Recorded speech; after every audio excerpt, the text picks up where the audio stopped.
So certainly we have to enrich and enlarge the discourse, not just thinking it's Islam versus non-Muslims, but in fact it is about trying to gain a deeper understanding and trying to engage better with one another, especially in the multi-religious and multi-racial setting in Malaysia.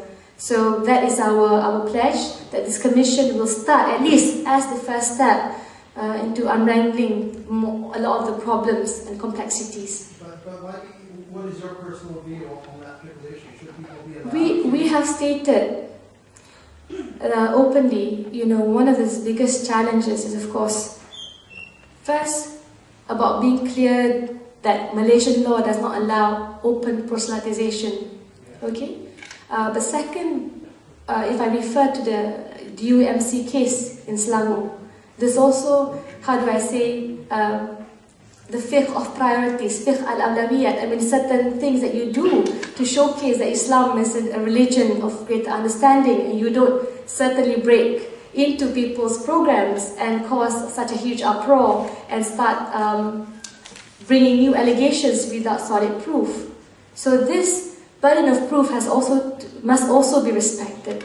But for me, once a person has lost his or her faith, then whatever sort of punishment meted out against this person is kind of futile. So we have to be more magnanimous, encourage that Islam is a religion that brings about love rather than inciting hatred and fear.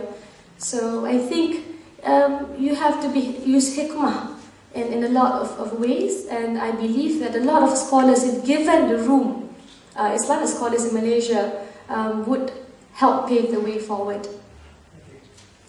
The second question is from Brian. Thank you very much. I must tell you, my husband's here, my brother-in-law is also here, and of course we had to prepare ourselves for the worst, especially on the 9th of January after the 6-year imprisonment term meted out in the year 1999. So for the second sodomy allegation, I think that was one of the darkest hours for our family, and we were really encouraged because not only about 5,000 to 7,000 people came to court from all areas of Malaysia, but the policemen were also very friendly that day. It's very rare in Malaysia, okay? I hardly get any smiles, but that day they even shook my hands. And I think we were very appreciative of the permit given to assemble that day. We're very appreciative. And we did our best to make sure whatever happens, the procession has to take, it has to be very peaceful, and we disperse, regardless of the outcome. I remember arahan apa berlaku, kita mendoakan, kita bekerja untuk pilihan raya, disperse peacefully. And when we heard the news, it was hardly 2-3 minutes when the judge said the evidence could not corroborate the claim and the charge.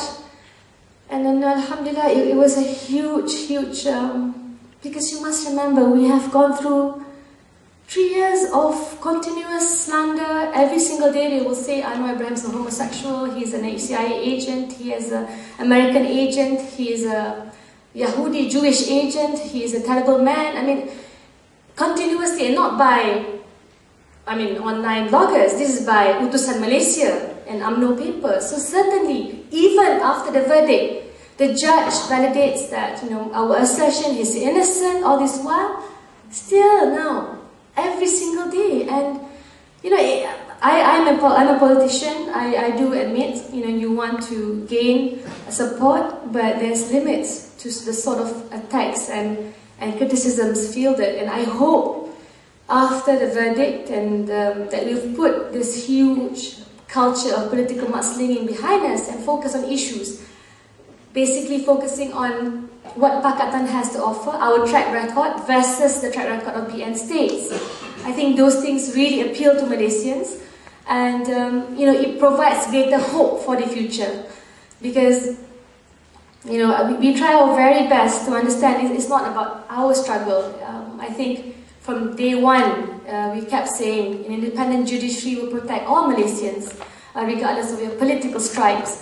And it does not matter if Anwar Ibrahim or Razak Baginda is in the dock, but the point is, the system has to be fair.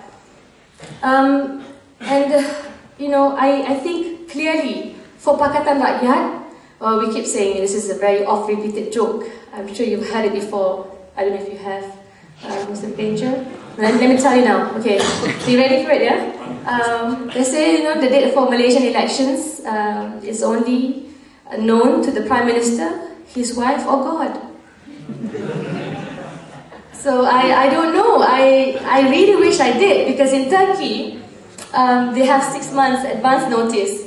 So you can also prepare your groundwork, you know which constituency to focus on. For us, you know, it's been on overdrive since 2008 really. Not to mention the host of by-elections, another by-election, you know, I could only breastfeed my kid until he was 1.5 years old because there's too many by-elections. I couldn't drag the breastfeeding pump everywhere.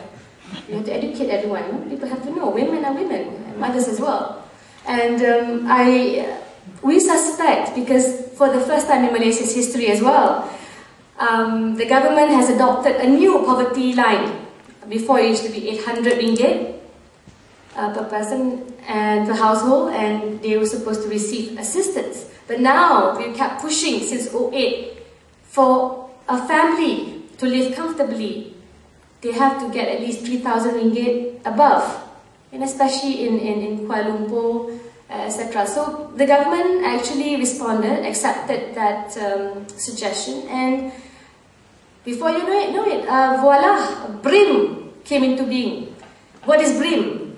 Bantuan Rakyat Satu Malaysia. Never forget the Satu Malaysia. It's a very important branding. I don't know if Alistair Campbell is involved, but the British advisors, very naughty. Now, they had this program, and it was meted out early January, 500 ringgit for every household earning 3,000 ringgit and below. And of course, 70% were Malays. And, you know, for me, it would take some time for all the money to be disbursed. So the earliest possible date for elections might be in July, because they have to make sure at least a huge percentage of the population get the assistance and get the sense that, you know, it's from the end. Of course, the opposition MPs are not invited, but the point is, I believe it might be in July, earliest of 2012, and they have, of course, they must hold elections before March of 2013. And for Pakatan Rakyat, what have you done? The Presidential Council of our coalition has met a total number of 45 times since the inception of Pakatan, and we've come up with our common policy framework, and we had our 3rd convention as a coalition just early this year, and 14th of January. And I think it was very, very important, because we had to really spell out and you know, present as clearly as possible our pledges. How do we plan to turn Malaysia's economy around? How do we ensure there's greater independence in the various institutions in our country? The Malaysian Anti-Corruption Commission to be given prosecutorial powers, no longer dependent on the Attorney General. Petronas to be under the purview of Parliament, mind you, until today, 570 plus billion ringgit worth of Petronas money since its creation has been spent without clear, lasting results. And of course, the Royal Malaysian Police Force. They have to start really, you know, to be seen as independent and not be seen as mere tools of the party, the ruling party of the day. And the focus, because right now,